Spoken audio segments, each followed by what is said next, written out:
जय शिवराय मंडळी. मी आज आलो आहे तिकोना किल्ल्यावरती आणि इथे चुन्याचा घाणा आपल्याला आढळून येतो.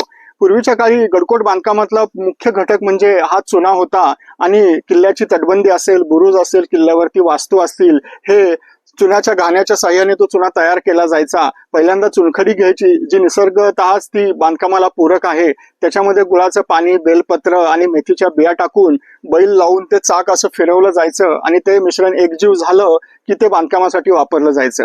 चुना हा नैसर्गिकरित्याच उष्णता रोधक आहे, त्याच्यामुळे तो बांधकामही थंड ठेवतो.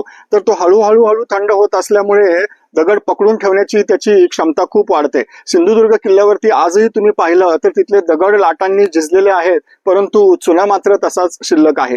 किल्ले वसंतगडावरती सध्या शिवकाळाप्रमाणेच चुन्याचा घाणा सुरू करण्यात आला आहे. बैल लावून तिथे हे चाक फिरवलं जातं आणि तिथे चुना तयार करून संवर्धनाची कामं केली जातात. तर असे चुन्याचे घाणे अनेक ठिकाणी, केंजळगड असेल, किल्ले रोहिडा असेल, आपल्या वसंतगडावरतीही तुम्ही पाहू शकता. जय शिवराय.